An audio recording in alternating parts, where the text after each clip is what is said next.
You've probably heard the term net worth before, so what exactly is it? Actually, it's quite simple. Your net worth is your assets minus your liabilities. Specifically, it's your tangible assets minus your liabilities. In other words, you won't include intangible assets like education and skills in your calculation.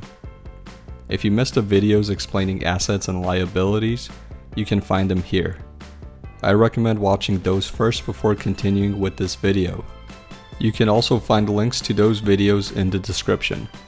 Okay, back to net worth. So your net worth is related to your assets and liabilities. Every time a change happens to an asset or liability, your net worth also changes. It increases every time you get a paycheck.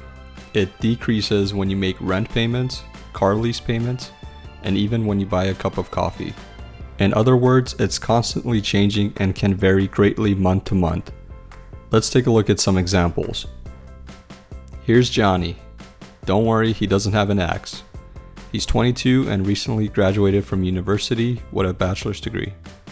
He had to borrow money to pay for tuition, so he owes $80,000 in student loans. Johnny uses credit cards for most purchases and he owes $10,000. He bought a new car when he was 18 before starting college. The car was $25,000 and he took out a 5-year loan to pay for it. There's 1 year left on the car loan, so he owes $5,000. His car is now worth $15,000. He worked a few hours a week while in school and was able to save some money. He currently has $100 in his pocket and $2,000 in his checking account. So let's go ahead and figure out Johnny's net worth. His total assets are $17,100 and his total liabilities are $95,000.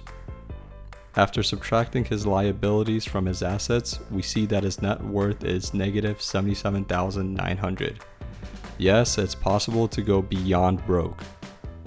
But don't worry, with his degree, Johnny was able to land a new job with a starting salary of $55,000.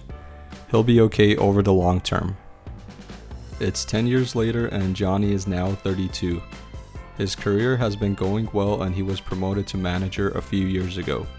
He's now making $110,000 a year. The increase in pay over the years allowed him to completely pay off his student loans. After years of renting and saving for a down payment, he just bought a new house. It cost $400,000.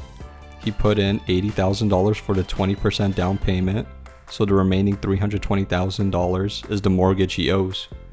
Johnny has been contributing to his company's 401k plan for the past 10 years, and it's now worth $90,000.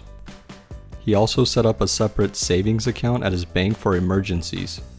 He currently has $10,000 in this savings account. His regular checking account now has $5,000. Johnny doesn't like carrying too much cash, so he just has $200 in his wallet. He's still driving the car he bought when he was 18. The car loan has been paid off and his car is now worth $3,000. It's been giving him problems lately, so he wants to sell it soon. He still uses credit cards, but he always pays them off each month. As of today, he has $2,500 in credit card debt. Johnny's total assets are now $508,200 and his total liabilities are $322,500. His net worth is now $185,700.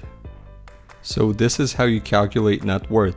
When someone says they're a millionaire, what they're really saying is their net worth is $1 million.